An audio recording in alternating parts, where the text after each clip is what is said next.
Welcome to another episode of the Bottom Line Podcast, where we say what we mean and we mean what we say, because at the core of everything that is, was, and forever will be, there will always be the bottom line.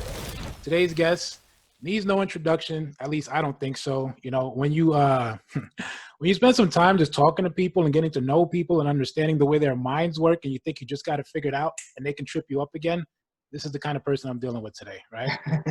Mr. Ric Salinas. Now, Ric Salinas, I met a while back. I'm talking way back. We're talking what, 2009, 2010? Something like that, yeah. 2010, 2011, yeah. Yeah, something like right after Lehman happened, right? Yeah. We both got our feet wet in the rental space with Bond, New York, right? I don't know how long you were there. I always thought you were like, I don't even know, man, because sometimes you were there, sometimes you weren't there. You seem to know everybody, and then sometimes you were like gone, and then you really blended in really well. So you were always around, and then sometimes you weren't. But then just talking to you, sometimes when I talked to you and I started to understand what you were doing as far as rentals, I started to see you weren't really about rentals. Like, you weren't really about, just renting apartments. You were more about people. You were more about talking and understanding people and trying to figure people out. So, we go way back as far as like from rentals, and you've been through so many changes. Now you're in marketing, right? Yeah. And you're doing like a lot of marketing, and you're in the city. You're in Manhattan right now, right? I live in Brooklyn, yeah, but when I was doing rentals, it's mostly Manhattan. Okay, so that's right. You're in Williamsburg now, right? Yeah. Right. And so a lot of so like your whole vibe is still city-esque, I want to say, right? I've been here for 15 years, so I think so. I think I've always been at heart a city guy. Yeah. Talk to me about what's going on with you right now, man. COVID, schmovid, everything going on, pivoting, marketing, real estate. Yeah. What's going on with you? What have you been doing since we got hit with this pandemic? Oh man, I think the first 2 months I was really mad. You're really mad? Okay. Yeah, I think I was angry more than anything, because I really didn't like the way the media was taking a hold of this thing. Yeah. And I think as a marketer, I know that messaging is extremely powerful. It is the catalyst for culture. I like that. Yeah. So whatever the media is talking about, people are an effect of it, like by and large. Like, you're going to see most people are going to be, I would say a large percent, I'd say about 20% are an extreme effect of the media. Yeah, sure. 20%, 1 out of 5 is going to be an extreme effect of the media. So if they told you the sky was falling, 1 out of 5 would be hiding for cover. Right. And then another 40% is going to be not quite as extremely affected, but they're going to be cautious, and they're going to listen, and they're going to pay attention, and they're going to be worried about it. Then you got about another 20% who just don't give a shit, or they doubt. There's a large portion, actually, I'd say about 30%, who don't believe the media nowadays. Right. So, I'm on that 30% most of the time. I know they're usually trying to sell us something. Right. And it's not often. It's all those networks. They're run by just a handful of people, and nothing gets approved. Nothing gets on TV or in the news unless it's approved. So I just was very skeptical, and I could be wrong. This could be perfectly legit. I totally doubt it, but it could be. Yeah.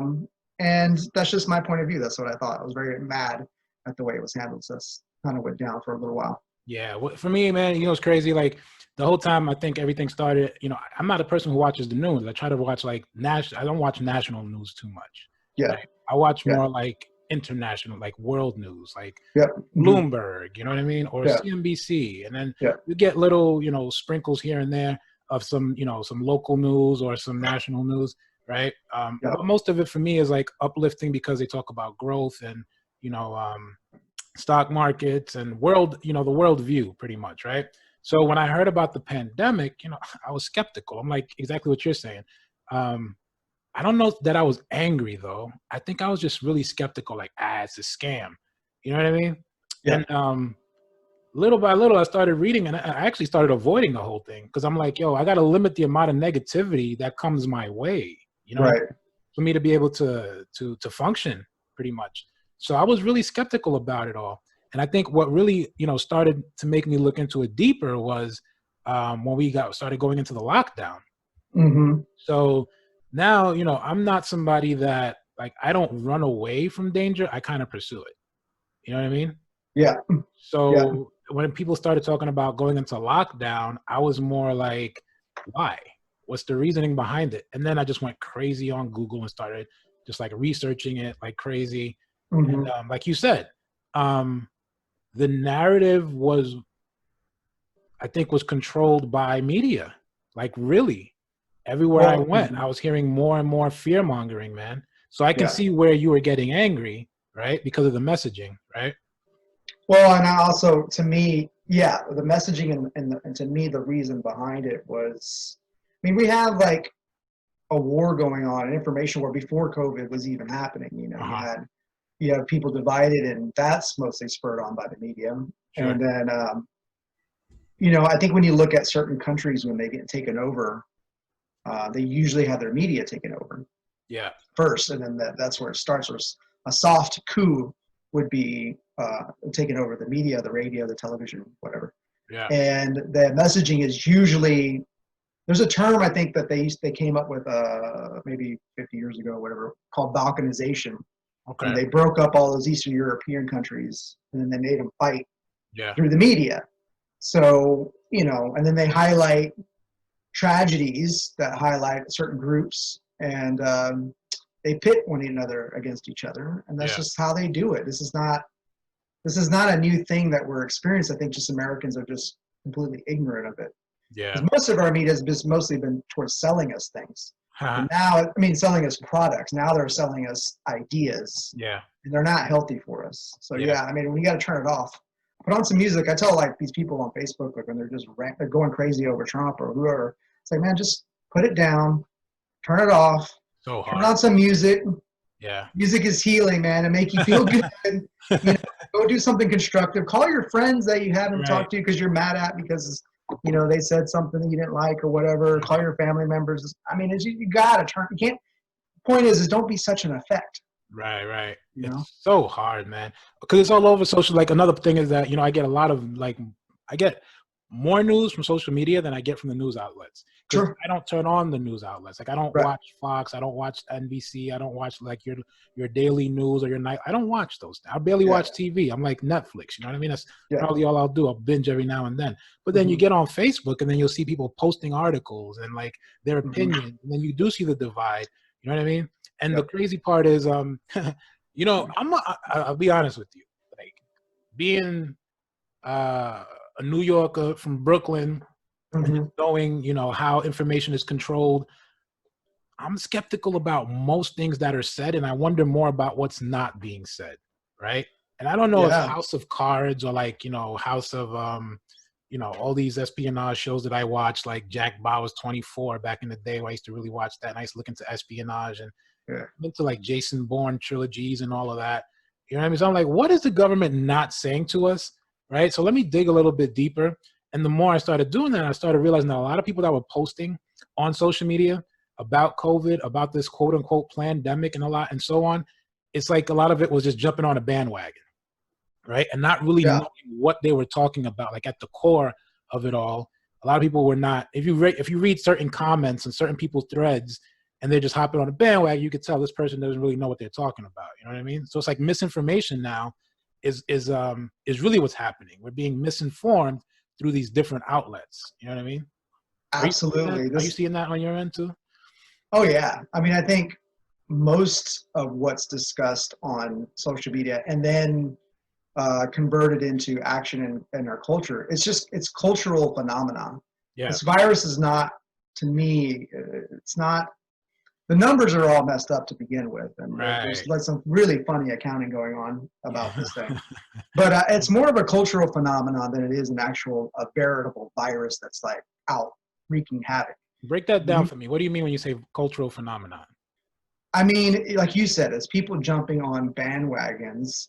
I think for the first two or 3 months, even from March all the way up through May, people were clapping at 7 p.m. for the first responders. And I was like, banging pots and pans. Yeah, and I see like people want to be good spirited and are goodwill, but to me, I'm like, you guys are you're clapping for your own enslavement here, and it sounds extreme. I know it does, but it's like our families are being divided.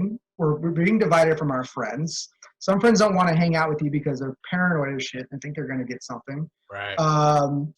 There's a lot of really negative things that are happening. People are talking about the new normal. Right. So what's really happening here? What's really fucking happening? Because, a few years ago, I think H1N1 killed almost 600,000 or something like that. That's estimated. And maybe those numbers are funny too. I don't know. But my point is that we have stats about human death that tower over these stats. Yeah. And yet we're talking about a new normal.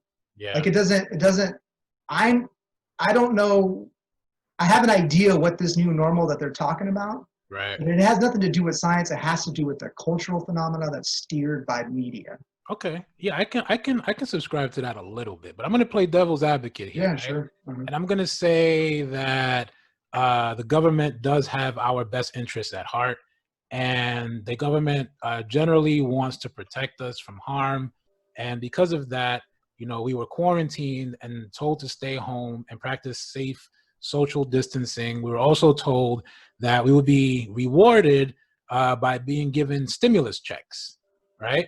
Uh-huh. So I think of, trying to hop on here. I'm trying to be a good citizen-minded individual and say, all right, how can, kids got to stay home, parents got to stay home from work, and we're gonna get some money. Now, pre-COVID, I was following Andrew Yang a lot.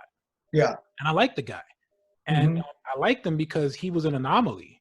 He's an Asian American, and he was talking about the UBI, and a lot of people were reacting positively to his, to his outlook on how the government should function on a more, not a capitalistic level, but on a more, and it's really hard to say. I don't know if like a hybrid. Yeah, right. Yeah, like a pseudo-capitalistic, because he's saying, and a pseudo, and maybe socialistic too. That's exactly where I think he is, right? But I'm trying to veer away from that because I understand his campaign, right? And I think what he's doing is this is why I like the guy. Now, I'm not saying I would vote for him, but I'm saying I like him because pre-COVID, because he was able to relate to the trouble that the common man and woman, blue collar families, your working class families were going through, right? And from a marketing standpoint, he had Yang Gang, hashtag Yang Gang. And I said, he's on to something. He's brilliant because he took every stereotype that people make about Asians and he made it work for him, right? So he was like math. He started making the math hats, you know what I mean? And that started catching on. And it was like, make America think harder. And I was like, oh shit, this guy's brilliant, right? And that's so catchy. So from marketing, and then when he started to introduce UBI, UBI was something that was old. It actually predates him. And he just looked into it and he said, you know what? I think Americans should receive these checks.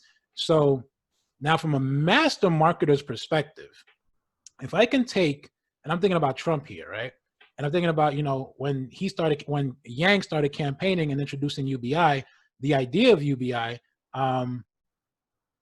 it probably put Trump in a place where he was like, oh shit, he's catching on.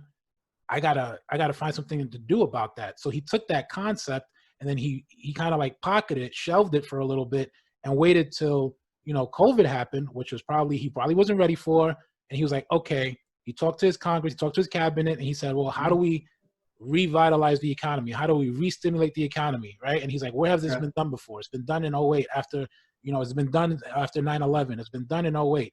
There were stimulus packages sent out. All right, let's do that, right? Now you don't hear a word from Andrew Yang or Yang Gang, right? But Americans are like, okay, I'm going to go get that stimulus check, right? Yeah. And all they had to do, and it wasn't like, it's like you don't have a choice, but all you had to do is qualify for that stimulus check by being American. You know what I mean? Right. And hitting a certain income level. Now, from a marketing standpoint, that's brilliant. Like, honestly, I think it's brilliant because it's all over the news. Trump was doing daily, broadcasts, right? And he had his task force with him. And, you know, he dominated all the media outlets, and Americans like me who were skeptical were glued to the TV. Like, what's going to happen next? You know what I mean? Right. Like, yeah. What do you think of that? Think that and AOC is one of these, but I don't know that she quite gets it. Yeah, let's talk about but I think they think that the amount of debt doesn't really matter as long as there's enough being produced for the dollars to chase. Okay. So in other words, if there's a right amount of money in circulation, there should be a right amount of money in circulation in comparison to what people can purchase, right? So as long as those two things are balanced somewhat, right, then, you know, giving $1 trillion stimulus is not that big of a deal, because the $23 trillion or $24 trillion that we're in debt doesn't really mean anything, right, as long as people are able to purchase and things are being produced. Right.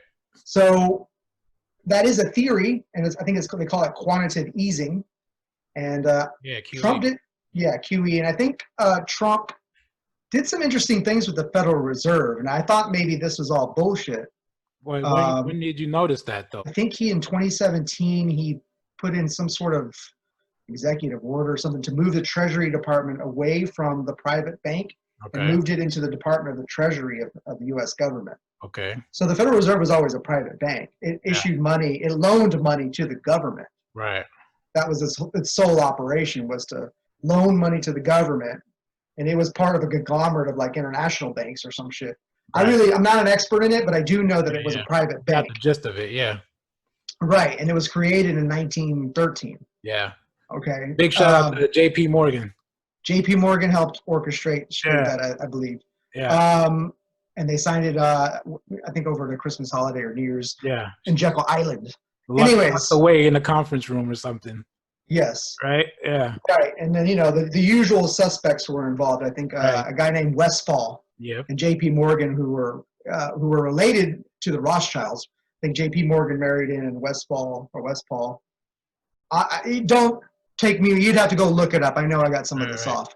But the point is that the bank is an entity that issues money for the purpose of chasing goods in an economy. And it doesn't matter. It's an arbitrary number. It could be, if it's too little, then not enough people have enough money, and products don't move. And if it's enough money, plenty of money, then people can chase products. If it's too much money, then the value of the dollar just sinks, and there's just not enough product to chase around. So I think Andrew Yang and what we're seeing now, they needed to throw money at the people because they weren't able to get it anywhere else, so that the economy people can keep having exchange from one another. I buy this from you, I do this thing for you. And it's just currency. We need a currency in the economy. So I don't know that I haven't made up my mind on whether that's a good thing or a bad thing, but I think the people who control it obviously have a heck of a lot of power.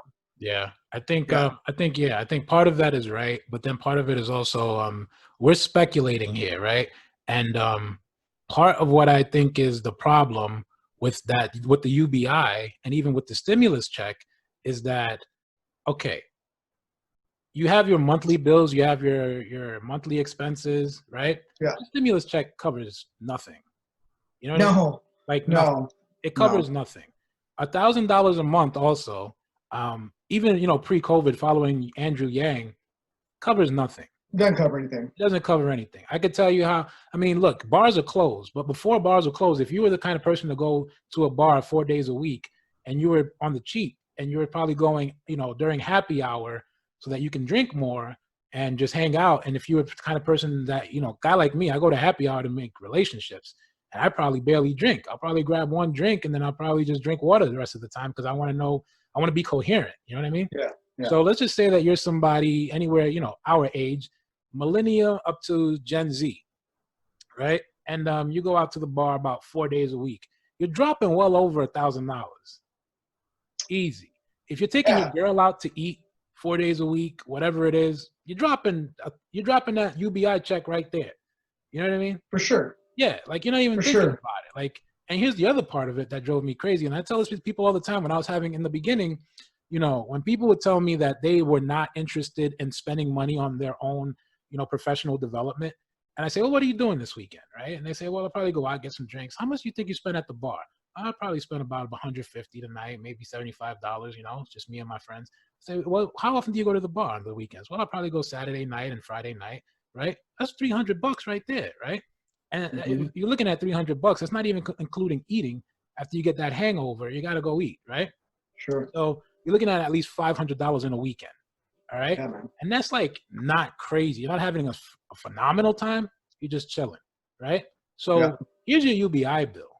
And what happens after you drink a little bit? You go and you piss it right out, right? So you just literally pissed away like $500, $600 in a weekend. Right. You know what I mean? So what's $1,000 a month going to do for the average American that's living off of $40,000 a year, right? Right. So it's like, it goes back to that rhetoric, and I love marketing, and I think what they did was brilliant, whether it's Yang Gang or whether it's, you know, George Bush with his first stimulus check, or whether it's, you know, now Trump with his stimulus check. The numbers just don't add up. Like $1,200 is not going to do jack shit for you. Well, what they also did, which I don't know if everybody knows this, I think a lot of real estate agents know this, and a bunch of people who are in business for themselves, they did something called PBU, pandemic. I forgot what it's called, but it's basically they're supplementing the state's ability to issue unemployment. Huh. And they would take your old, just like unemployment they would take, which I'd never been on until now. I found everybody was getting it, so I went and I got it. Yeah. But Did you actually get it though? Yeah. I got it. I mean, I didn't start getting it until like maybe 5-6 weeks ago. Okay.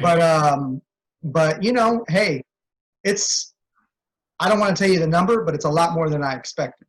Okay. And you know, it's every week, but this is the last week. So on Monday you can call in and get your last week's worth of stimulus. But they're talking about doing another round of it. I don't know if that means more stimulus. And I, you know, for a guy like me, yes, I like to party. In fact, when we hang up here, I'm going out. Right. But and I spend a lot of money doing that. But you know, I was up at 6:30 this morning. I was ready to roll. You know what I mean? And I've been on the phone all day. I've been working. So I think for certain people, it'll definitely, that sort of thing. Like you're right, $1,200 ain't shit. If you give them something weekly or a little bit more substantial, I think it could help a lot of people who are already industrious. Right. And if you have a free market to help them use that energy or that money, that resource to go and explore. But you know what it's going to do? There's going to be a whole lot of people who ain't going to do shit. Well, that's what I wanted to get to, right? Because at the end of the day, that's what I'm hearing a lot. The opposing side would say it takes away from an individual's sense of meaning and purpose. I think it can. I think it absolutely can. I think it absolutely can. And I think it's proven that it will do that. Yeah. I think, you know, in the real estate office, as far as I've kind of taken the pulse and kind of called in and see what's happening, nobody's going into the real estate office to go work. Right. Not until these checks run out. They're working. I mean, there's a handful. Yeah. I'm sure they're taking calls, but they're not hustling the way that they were hustling. Right. You know, the longer they know they got the check coming in, you know. Yeah. It's given me an opportunity to kind of explore, you know, the marketing a little bit more. Yeah. But I think for some people, they're just hanging out. So like most guys aren't going to be like you and I, right? Where they're going to say, okay, let me take that $1,200 and reinvest it somehow. Right. A lot of people are going to just spend it because they were backed up on bills. It's not like they have malicious intent or they're not motivated. It's like, yo, you just kind of interrupted. You threw a monkey wrench through my regular activity, right? Pre-COVID, right. They would have been making money. COVID threw a wrench through their game. So now they're probably backed up on bills. So $1,200 is not going to cut it for them, right? But then you have people who are like you, like, you know, industrious and wake up at 6:30 in the morning and bang the phones and get rolling. And then you kind of go out and enjoy it. And, you know, you're not depending on it pretty much, right? Because you have it's supplements and you probably are like, well, it's free money. Let me just go spend it anyways, right? Well, in regards to unemployment, like I didn't even know what unemployment was. I mean, I knew it was a thing. Uh-huh.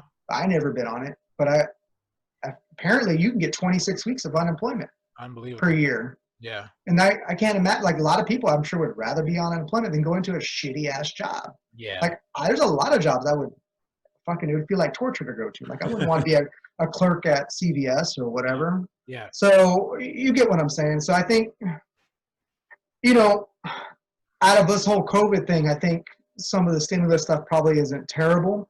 Yeah. But I think what I'm more, you said that the government has the best interest. I think a lot of times they do and a lot of times they don't, you know? And I think, I really do think we're in the middle of some kind of war that we're not really seeing Yeah. Yeah. I So really that's the other do. part, right? Where it's smoke and mirrors, and they're kind of like creating like a decoy, right? So that they could do what they're doing behind the scene. That could be one of it, right? If you look at China, what happened right now with China, Yes. a lot going on. Nobody even knows where Xi is. Oh, Nobody. I didn't know that. I didn't know that. The guy's hiding out somewhere, right? Well, yeah.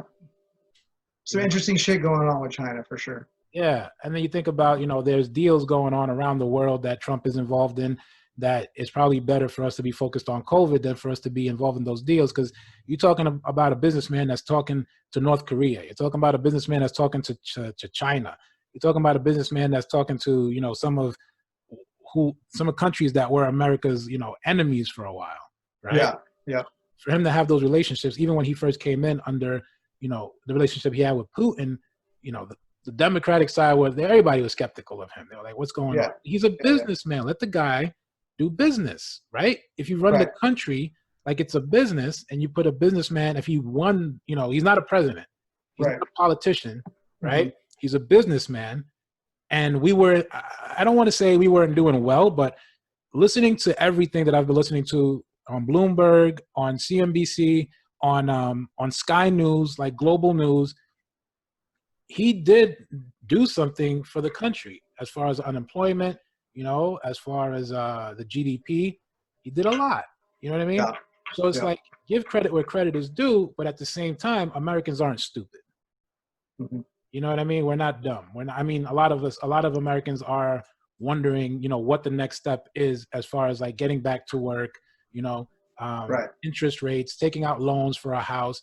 How do you, what's going to happen with small businesses? Right? Our restaurant's going to close down for good, right? Mm-hmm. Like, people are wondering. So I think we should be part of that conversation. Like, Americans, the messaging should be different, where Americans should have more of a sense of what to expect over the next 4 years if he does win again. You know what I mean? I think it's going to be worse. Do you? Really? I mean, as far as I think it could be. I don't know. I hope it's not. Yeah. I mean, I like Trump. I like him. But I think that the power of the media and the power of certain groups, they really want I think there's a lot of things going on that aren't necessarily related to politics per se. Yeah. I think there's some interesting things going on that are like you see with the Ghislaine Maxwell and Jeffrey Epstein, and then you saw some of the stuff come out in Hollywood, and you got like some weird shit going on that these people have been involved with, and these are powerful, and above them are even more powerful people. And I think there's a lot of cultural rifts going on, and I think part of that is playing out too, and it's related. Do you think that Kanye would be the answer? Kanye for president 2024. What do you think? He tried. He put he put his name out there, right? So I think Kanye has a very swift mind. I think part of that could be a little bit of mania. He's got a little bit of mania going on. Right. I think he is a little bit. I think, but he's proved that he can accomplish some things, big things. Right. So you can't doubt him too much. As president of the United States of America, though, I mean, come on. I think unfortunately for Kanye, running under the birthday party. What? I would say maybe not 2024. Okay. But maybe like 2032. Wow. Because it'll be in the future enough, and we will be living in some sort of virtual / real fantasy worlds where a birthday party could be like a real thing. Yeah. What did you think of his run, or like his idea to run? What did you think? What was the first thing that came to mind when you read that or you heard about it? I was kind of stoked a little bit, to be honest with you. Are you really? A little bit. I didn't think it was really gonna come to anything significant. Not this round. Right. But I think the problem with Kanye is that he's a troll. He likes to. He's a provocateur. All right. He likes to make people. He likes to have an impact. He likes to. I would say there is some art to it. Absolutely.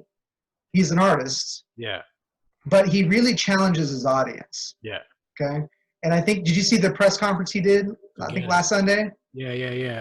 It looked like he was losing his fucking mind. Well, you can't tell with Kanye anymore. You know what I mean? Like, you just can't tell if he's like where he's coming. Like, I can't. I'm like, all right, So for me, and you're a marketer, so I'm like, oh, this is perfect marketing right here, right? Because it's kind of like before, and I look at it from like, from a hip hop standpoint.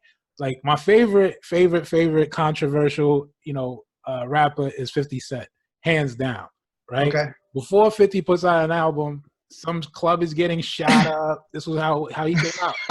Somebody was getting shot in front of a radio station. It was like all this controversy, and you're like, oh shit, 50's the man. And then you go buy his album, right? Because he created that buzz around him. So it's like, it's a re-election year, right? And Trump is doing the same thing. Like he's a gangster, right? Like he's from New York. So it's like, all right, you want to play? And so they try to impeach the guy twice, right? Right. And the first time it didn't work, right? Mitch McDonald wasn't having it, right?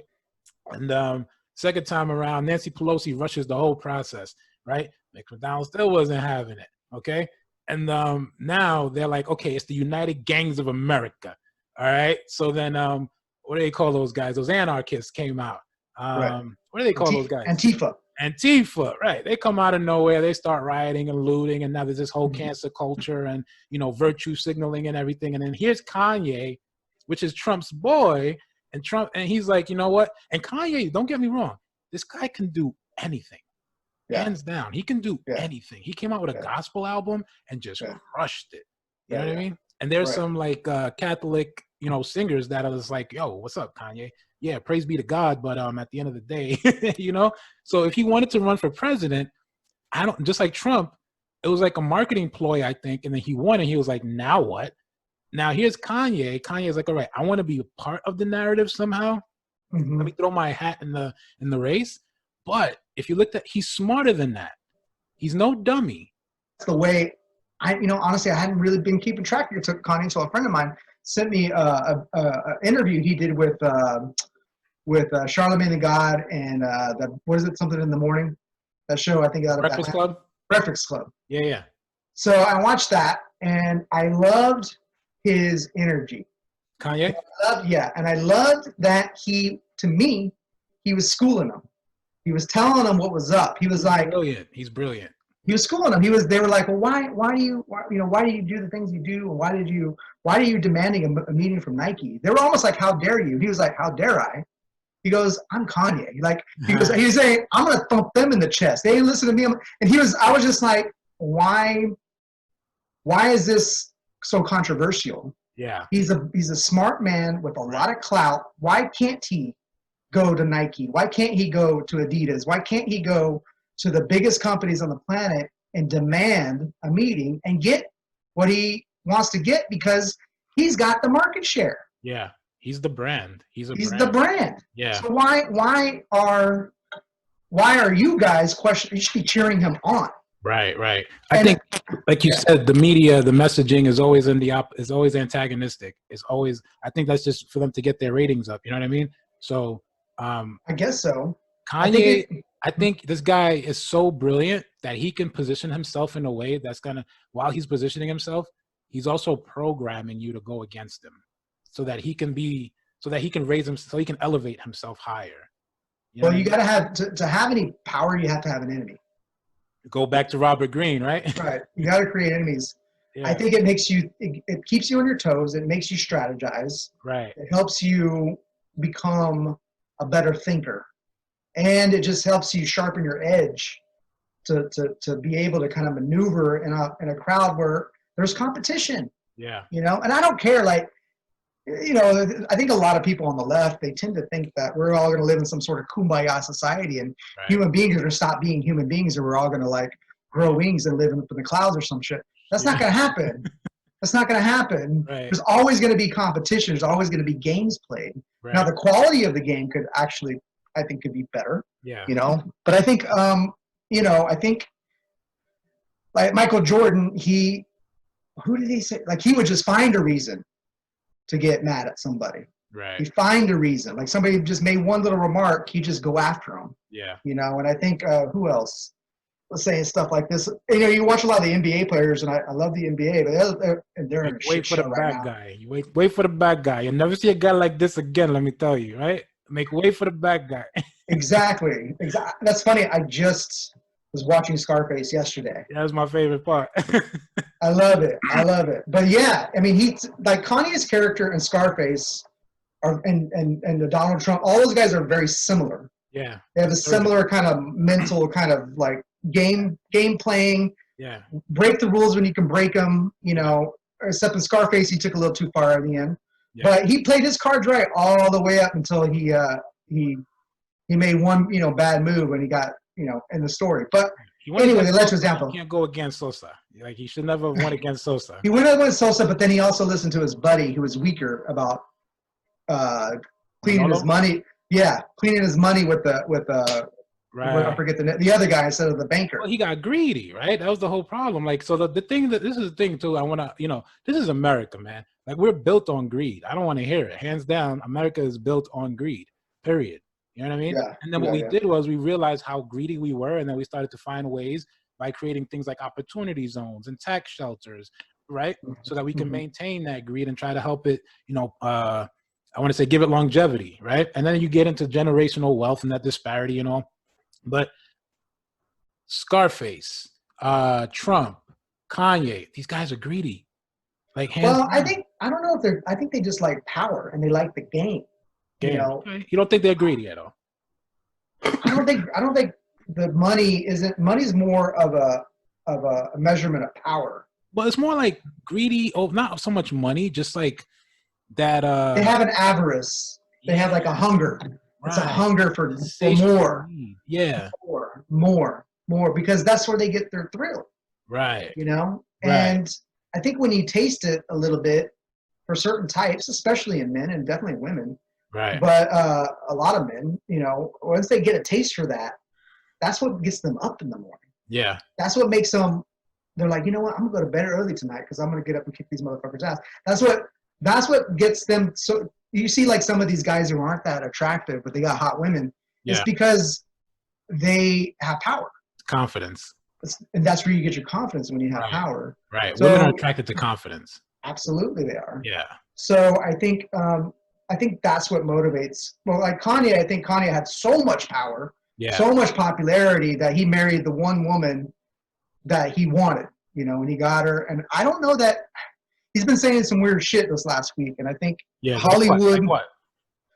He was talking, I think he was kind of alluding to, I think he was definitely alluding to Kim wanting to abort the baby, one of their daughter. And he was talking about abortion. He was talking about how Hollywood or the people that are contracted with the show, the Kim Kardashian show, the Kardashians, how they kind of control their lives, and how he's like, as a father, he's like, I'm done.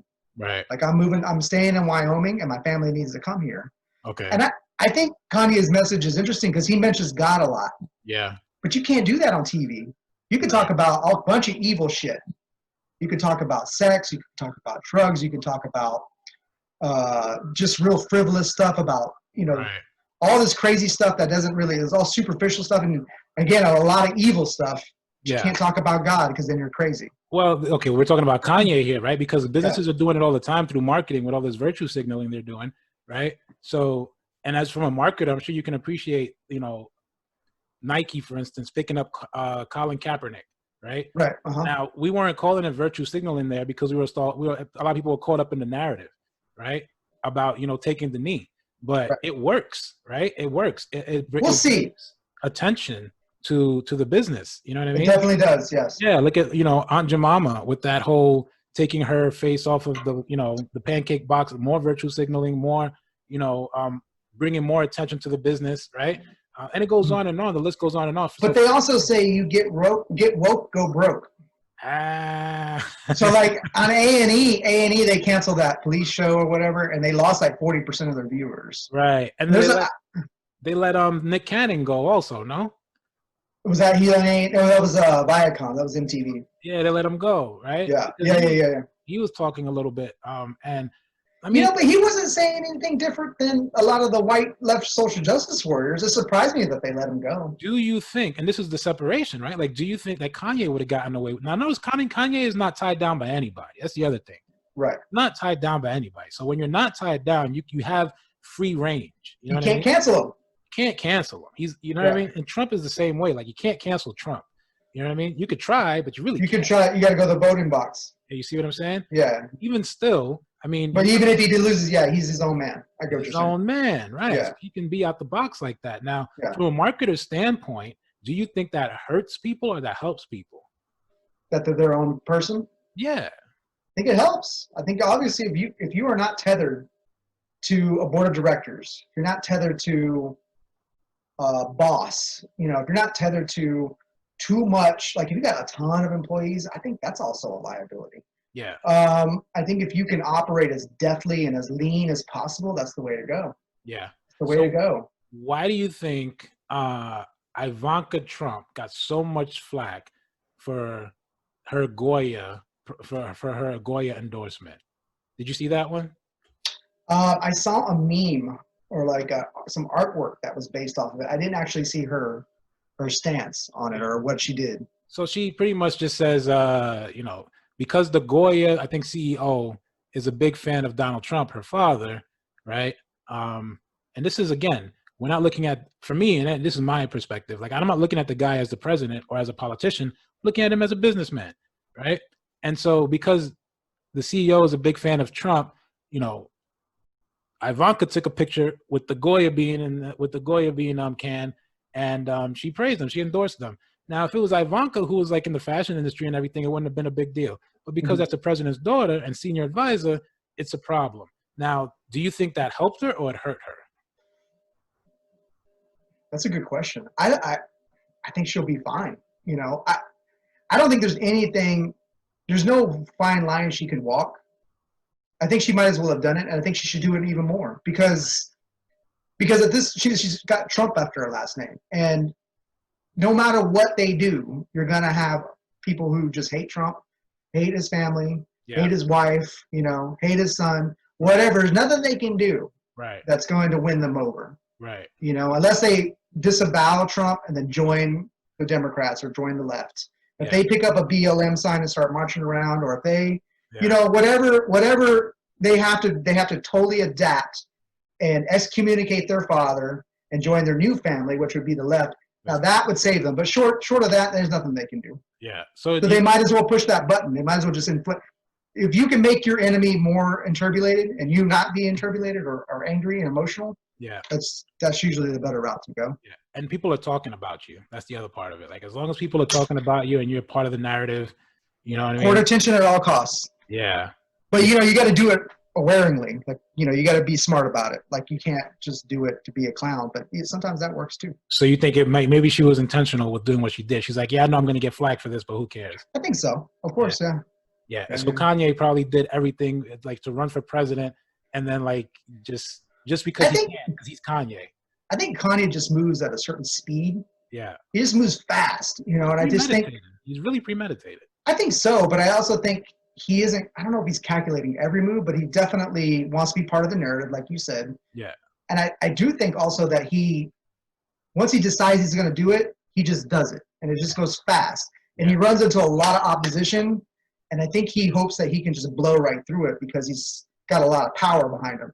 But sometimes he hits that wall, and then he goes, and then you have these people who want to lock him up and put him in the hospital and all this crazy shit. Right. And it's like he's unfortunately he's got the Kardashians, and his father-in-law is. I'm sorry, I hate to say it, but I think he's mentally ill. Which one? Caitlyn? Yeah. I know we're not supposed to say things like that, but I think you're right. I think the guy's a little off his rocker. Yeah, okay? I think, listen, here's the deal, right? And I just want to shoot straight with you. I think we're all a little off our rockers, man. And I think the higher up. Not me. Yeah, no, not really. I just had a Botox party. You got to be crazy.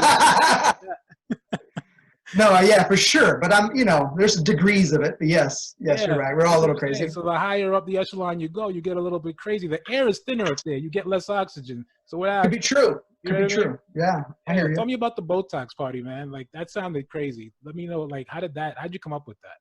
I was just working with this medical spa. So Kanye. Well, I was working with this like skincare spa or whatever, and the girl says, "Let's throw a Botox party," and I was like, "All right." I was like, "How much does that shit cost?" Yeah. And they were like, she goes, "Well, the average bill is about $500 a person. Right. Could be more." Right. And I was like, all right, let me make an ad for it and let me see, like, when's the party? So I just made a fun ad, you know, with like modern graphics, and these people were clicking like crazy. Yeah.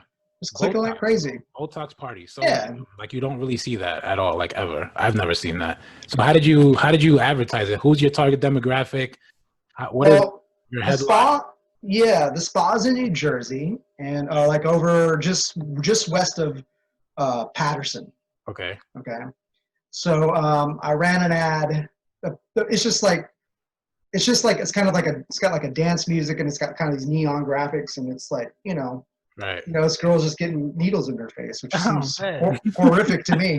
Yeah. But I put it up, man, and just the response. I got a lot of questions. A lot of people booked. A lot of people left their emails and their telephone numbers. Yeah. And a lot of people had questions. Okay. But the Spanish community, oh man, the ladies who don't speak English, right? They want that Botox. Right. They want that Botox. That's interesting because, you know, Hispanic women age gracefully. Like, look at J-Lo. You know what I mean? Look at Rosie Perez. Look at Hispanic.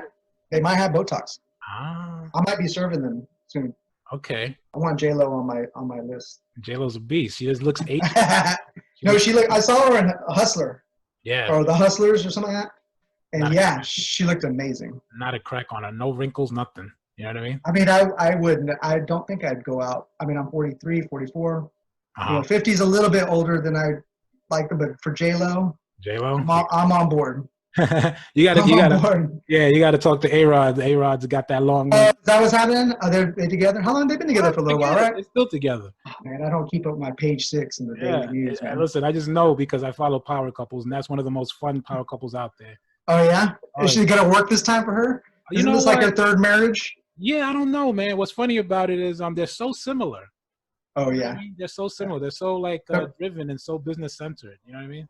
That's great. That's what you need. You need two big people that are kind of similar that way. Hispanic communities like that. But that's interesting. So the Hispanic community is the ones that actually click the most on it, huh? I just don't think they get those ads. I think it was new to them. Like, what's this? Oh shit! Like, I didn't know I could go get Botox, you know, or down the street, or somebody's offering it to me. All right, click, click. You know, I think that's what it was, and I still don't know for sure. Yeah. So I'm testing stuff, and I'm seeing what's up. Was it intentional though? You didn't know? You had no intention. Well, okay. So the first ads I ran with microdermabrasion, a lot of black ladies. Okay. Were clicking through that, and a lot of black ladies they love that. But the Botox, a lot of Spanish ladies. A lot of Spanish ladies were, you know, on Facebook, like, you know, so, you know, they were saying it in Spanish, and I was like, I had to hire somebody to answer all the Spanish calls and all the Spanish leads. Wow. Yeah, and then we had to hire somebody to do that and just confirm all the appointments that were coming in. Yeah. And then I'm waiting for a Spanish ad to get in Spanish to get approved and start running, because I'm going to see what happens there. How long were you running the ads? I ran one for like 3 weeks. 3 weeks. That's a good response for 3 weeks, no?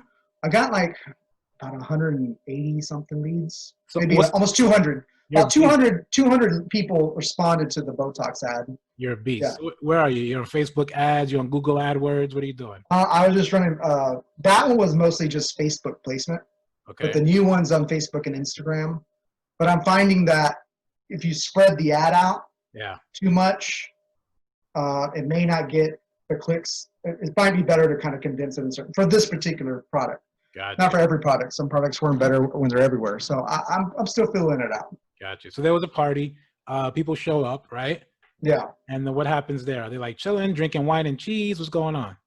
Well, I wasn't there. So, you know, the esthetician and the doctor ran it, and the doctor showed up 2 hours late. Okay. There was a little bit chaotic from what I'm told. Why is there a doctor? The doctor doing injections right there on the spot or what? Yeah. So the doctor does them there. Get out. But you can also just have a nurse who's certified to do it. But I think a doctor's got to be like on site or nearby. What? Just in case some shit goes down. Yeah. Yeah. Okay. How does the doctor get paid? Is it insurance? Is it cash? What's going on? I don't think insurance covers it. I don't think. Maybe some people have good insurance and it does. Yeah. But I think all these ladies just paid. Some of these ladies, I know, like some ladies paid like, I think it was about almost a couple $1,000s in cash. Wow. Yeah, that came in for this. Get out. Isn't that crazy? So my goal right now is to run 3 of these motherfuckers a week. Yeah. You know, run them in Jersey, run them in New York, run them in Pennsylvania, run them in Connecticut, run them in fucking Long Island, run them in New Jersey, everywhere. And just, that's what I'm trying to do, but I'm realizing the doctor situation is a little bit trickier. Okay. So, why is that? Why do you think that is? Because there's just less of them. Okay. So if there was a ton of doctors around, it'd be easier to find them. The demand is a little bit, the supply is a little short. Yeah. You know, but I don't even know that. I just found out today that you have to have a doctor nearby, because I put out an ad on Indeed to find registered nurses who can do it. And I talked to about 2 or 3 of them. Yeah. And they all said that, no, the doctor's got to be like either on site or, you know, stop by at least and kind of let them know that he's there just to be safe and kind of follow all the regulations. So crazy. You know, it's a barrier I'm running into, but I'll find a way to overcome it. Yeah. So I'm curious though, like, okay, where do you got to find a certain doctor that's just like gonna impromptu just say, okay, I RSVP and I'll show up for this thing. Like, how does that even work? Well, I think you strike a deal with them, and it's something that's got to be lucrative for them, and it's some part of their practice. You know, where I come in is I bring the customers. Uh-huh. I'm the promoter of the party, basically. Yeah. Yeah. And I get equal pay. Like, I'll split with the doctors. It's all equal because we all need each other. Yeah. So I'm trying to be generous with myself, but also generous with everybody else. Yeah. Involved. So you know, I just think it could be a lucrative operation. It could be. Nice. We'll see what happens. I'm gonna be working it. Let's talk pricing a little bit. People are having a hard time getting their businesses up off the ground. They need marketing right now. And you're like, you're just a beast at it, right? So you're like, Botox party, no problem. You've got probably some systems that you follow, and you're running a 3-week ad campaign. What does that look like price point? Like, for somebody to contact you and say, hey, Rick, I heard about what you did. Can you help me out? How much money would you? It depends on what they're doing. You know, I think, and it depends on what they're doing and how much they're making. I think if their profit margins are slim, I'll probably take a lot less than somebody's profit margins are large. Okay. I'd rather work with I think everybody would rather have large profit margins, but if it's lower, I'll go lower. But usually I just take a percentage of what's the revenue is or what the profit is or whatever. Over a period of time? Yeah. So, like, you know, every time they sell something or every time they book a service, I get paid and they get paid. Yeah. So it's like a Mr. Wonderful royalty deal. Yeah. And it's like, I think it's better that way, because when I get up in the day, I want to figure out how we both are going to make money. Yeah. It's not just me, and I'm invested.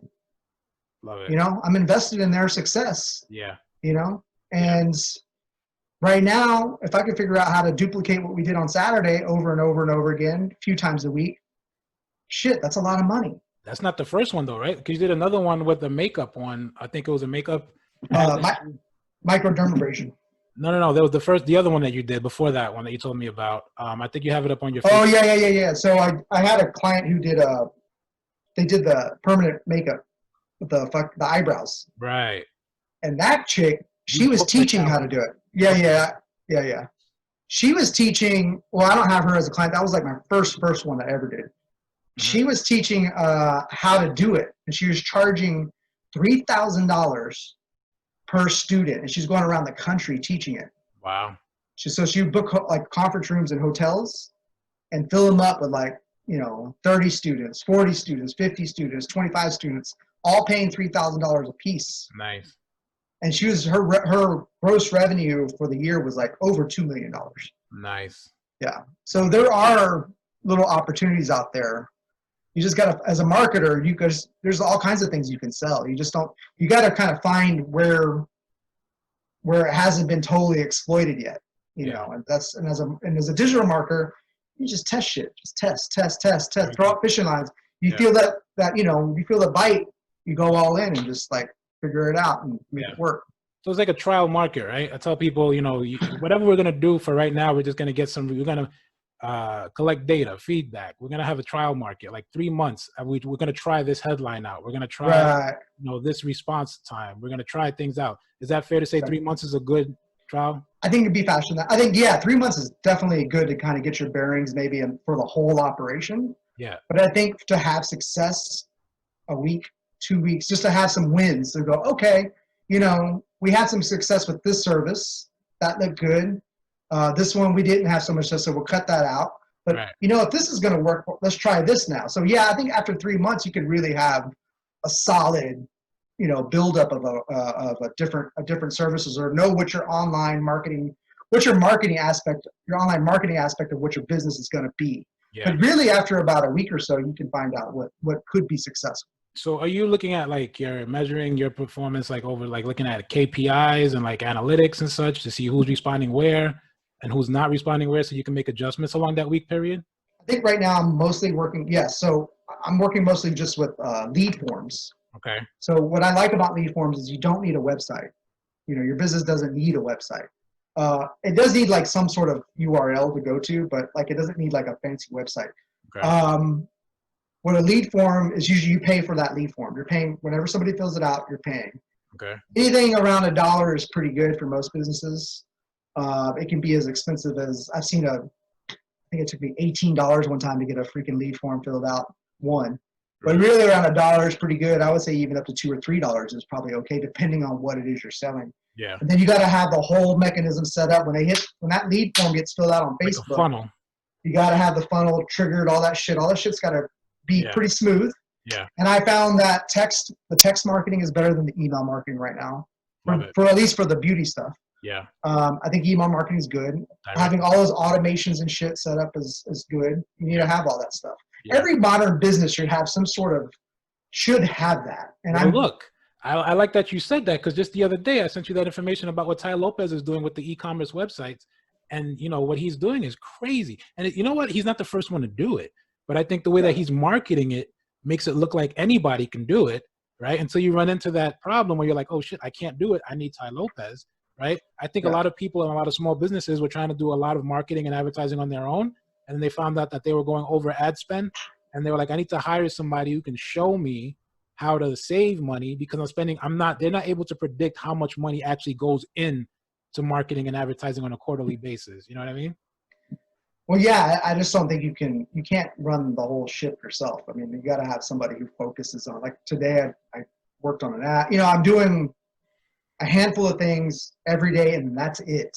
Yeah. And I don't think I could I'm trying to do a real estate deal at the same time. And it's like, it's hard to shift the gears like that and have your attention, I mean, answering a phone call, and getting on the phone is work, businesses need, when they say, okay, like 5 years ago, when they said, I need somebody to handle my social media, what they meant was I need somebody to post on Facebook. I post stuff on Facebook. Somebody to do it for me. Yeah. But that's not what it means anymore. That stuff is, you need somebody to run ad campaigns, check, like you said, find out what all the data is of your potential customers. I think people also get this fixed idea that, oh, my customer is X, Y, and Z. He's a 45-year-old man who loves to play basketball, and he has 2 kids. Right. All right. But when you're running the ads, you find something usually interesting. You usually find, oh, there's this whole other person that is interested in my product. Yeah. And what Facebook ads do, or Instagram ads, TikTok ads, they all do the same thing. They capture the data of who's clicking and who's actually interested, and it may surprise you. Right. It may surprise you. Yeah. And I think and if a business is not doing that, they're losing. They're losing. Yeah. They're losing. Yeah. It's so crazy, because that's how Trump won, supposedly. That's what we hear. That's how he won, based on those ads from Facebook and such, right? And Mark Zuckerberg went under the gun. He went to Congress, because it was like, who is marketing on your freaking site? You know what I mean? Who's posting these ads on your site? And he doesn't even know. There's a lot of, I think, from a small business, like you said, from a small business standpoint, if you're a sales guy, focus on sales. If you're like compliance, focus on compliance. You can't just put on the other hat, because you're never gonna. The amount of time it takes you to learn how to do it efficiently takes away from your bottom line. You know what I mean? Absolutely. Yeah. Absolutely. So somebody like you, right, who's it's crazy, because you're like so aware of like what's happening in marketing and the messaging and all of it. For me, when I'm hearing you talk, I'm saying you're collapsing time, because what I tell people is study, your metrics and performance over a 3-month period. But you're like, nah, look at it weekly. So you're collapsing time, right? I mean, you could run one ad campaign for a day and have an idea. I mean, there's gonna be data that shows something. Now, how accurate the data is, I mean, it could, like, here's a funny thing. I had on one ad, I didn't have the address, of what the business was. And so many people were asking, where is it? Where is it? Where is it? Where is it? And that started conversations. And because they didn't know where it was, even these people were driving for, I don't know, a while. I mean, over 20 miles, I think. Maybe even I heard she said some people came from Connecticut or something crazy. And I was like, really? And that's because I didn't have the damn address in the ad. But people and it created a mystery. Because they were driving through where I had Target, they were driving through. Right. They saw the ad, or they were there during the day. And they were like, where is this? And they go, oh, that's kind of far. But book me anyways. You know? So I don't even know that is absolutely the case. Yeah. But I do know that a lot of people were asking, where are you? Right. And my client was asking, can't we just put the address? And I was like, let's leave it alone because I don't want to change anything because the ad's performing very well. And we're getting a lot of appointments. So let's not change anything. I'll test it in another one to see what happens. I do like an A/B test. Nice. But shit like that. Yeah. Shit like that, you just don't know. Right, right. And if you remember that gigantic commercial, which we were told it was a movie, but it was really to me a commercial. Okay. The Social Network. Okay. It was trying to get everybody to get on Facebook. That's what I think. Yeah. But anyways, they're trying to popularize it. Yeah. In the beginning, they were like, Mark Zuckerberg's character was like, he was saying, we don't want to put ads on it because we don't know what it is yet. So to your point, in the beginning, I have to tell my clients, we have to be flexible. Right. You know, I changed the logo color of a client of mine. I didn't tell him anything. Yeah. Because I didn't want to have the debate with him because I wanted to show him. I wanted to show him how the ad performs. After the fact. After the fact. Yeah, yeah, So it's like actions win, not debate. So I changed the color of his logo, even though it's called gold. His company had the word gold in it. Uh-huh. And I changed it to blue because we were targeting a certain group. And I thought gold is I think, and I don't even know this yet. The way the marketer thinks. Listen, just hire freaking Rick, man, because that's what I would have never thought of. I did the research, and I was just like, this color just doesn't work. Right. And I said, well, let me just switch to blue, because at the end of the day, the guy just wants more clients. Right. So I'm going to run it probably like Monday or Tuesday and just see how it goes. Yeah. And I can switch it back to gold, but I want to show them both. Here's the gold one, here's the blue one. What do you think? Right. You call it. Right. But you see what performs better, and he's going off of that. He's going off the data. I mean, you'd have to. Right. Right. Unbelievable. That's crazy, man. Look, I know we talked a lot, but there's so much more. You know what I mean? We got to do this again sometime. I just want to ask you a couple of questions really quick. Yeah. We're going digital. Everybody knows we're going digital. And, the goal is, for me anyways, to be a digital nomad. You know what I mean? Be able to do absolutely anywhere, anytime, and be living on some freedom. Or a beach house somewhere. Right? Absolutely. Do you see that the next 3 to 5 years that it'll be beneficial for most people to digitize their businesses? You have to. There will be some anomalies where like it's kind of quirky and quaint. Yeah. Like it's old time fashioned to like do certain things, that aren't digital, but you have to. Yeah. You have to integrate your business. Even if you're serving pizza on the corner, on the little corner shop, you have to digitize to compete. Yeah. So it's not to replace your brick and mortar, but it's in addition to. In addition to enhance it, to complement it. Yes. Got it. Yeah, okay. Absolutely. Love it. And okay, so quick, we're just gonna do the lightning round, hands down lightning round. You ready? All right. Yeah. I'll give you a couple of topics. You tell me your bottom line. If you don't like the topic, you go ahead and say pass, and I'll give you another one. I'll try not to. I'll try to answer them. Okay. Here we go. You ready? Yeah. All right. AOC for president or Kanye? Kanye all the way. I don't know. The vote could be a disaster, but we'll see. I think I'd rather go with Kanye on that one. Okay. Yeah. Hands down. Hands down. Okay. Williamsburg, man. What is going on in Williamsburg? Where is a good place to like just eat in Williamsburg, but then that's not far from the train? Or you know what I mean? Because there's a lot of walking in Williamsburg. I would say if you want a good steak, go to St. Ansem. Okay. That's on Metropolitan, which isn't too far from the train. If not there, if you want, there's a place called, I think it's called Weekend Nights or Weekends, I think. It's right there on North 6 off of Bedford. Okay. If you're walking south from the train, it's right there on the right. It's got a name like Weeknights or Fun Weekends or something like that. That one's a pretty good place. Yeah. There's so many good places in Williamsburg. There's a lot. There's Allswell on 10th and Bedford. 3 blocks up. Okay. So they've got their menus got kind of chintzy. Things have gotten smaller.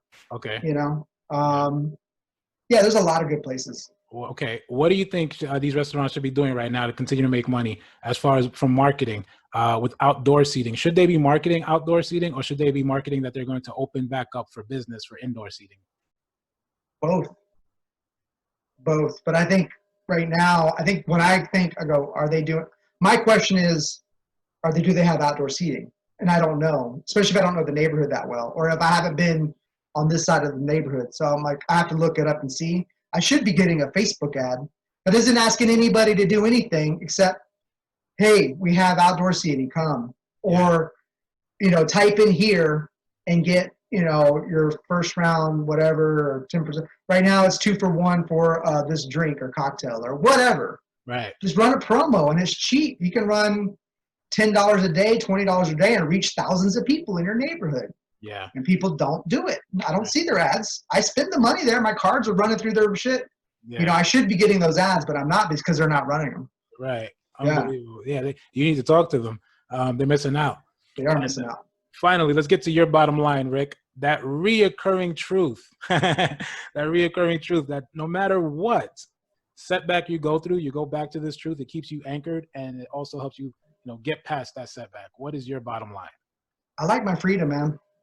I like my freedom. I don't, like you said, I don't like to be tethered to anybody. I don't like to be on a board. I don't like a company. My girlfriend, she asked me, like, why don't you just get the job at the company? And I was like, because then I got the handcuffs on, and even if they're paying me a lot of money, I have to be, it's like, it depends on I always say to her, it's like, if they give me a lot of freedom, but even then, you have to be there at the meeting. You got it. You know what I mean? It's just like my freedom. I like my freedom and I love momentum. Right now, the momentum that I have right now in marketing, I'm loving it. Yeah. I'm loving it. So I want to keep those two things going. Love it. Yeah. And the freedom is more, it gives you more range for you to think, right? Because you're an independent thinker, man. You're such an independent thinker. It's crazy. Yeah, man. I want to be able to stop what I'm doing or go shoot some hoops outside for like an hour and then come in, take a shower, eat my lunch, and then get back to work again. But you can't do that when you're on somebody else's schedule. Yeah, exactly. Where do people find you, Rick? I know you're on Facebook, but where else can people find you? Tell them right now, go to ricksalinas.com. Okay. Yeah, even if it's not, I'll put it up these next few days. I got some stuff happening there. So it may not be up like, I don't know, when this airs, it should be up. Okay. ricksalinas.com. Rick Salinas. RICSALINS. No K. Got it. SALINAS. ricksalinas.com. Yeah. Right. Rick, I mean, look, this is not the end of our conversations. We'll do more conversations like this. You know what I mean? Because you got so much value added here. It was fun. Thanks for taking the time to do this. Right. I look forward to doing more and more with you. All right. My pleasure, man. Definitely. This is the Bottom Line Podcast with Rick Salinas today.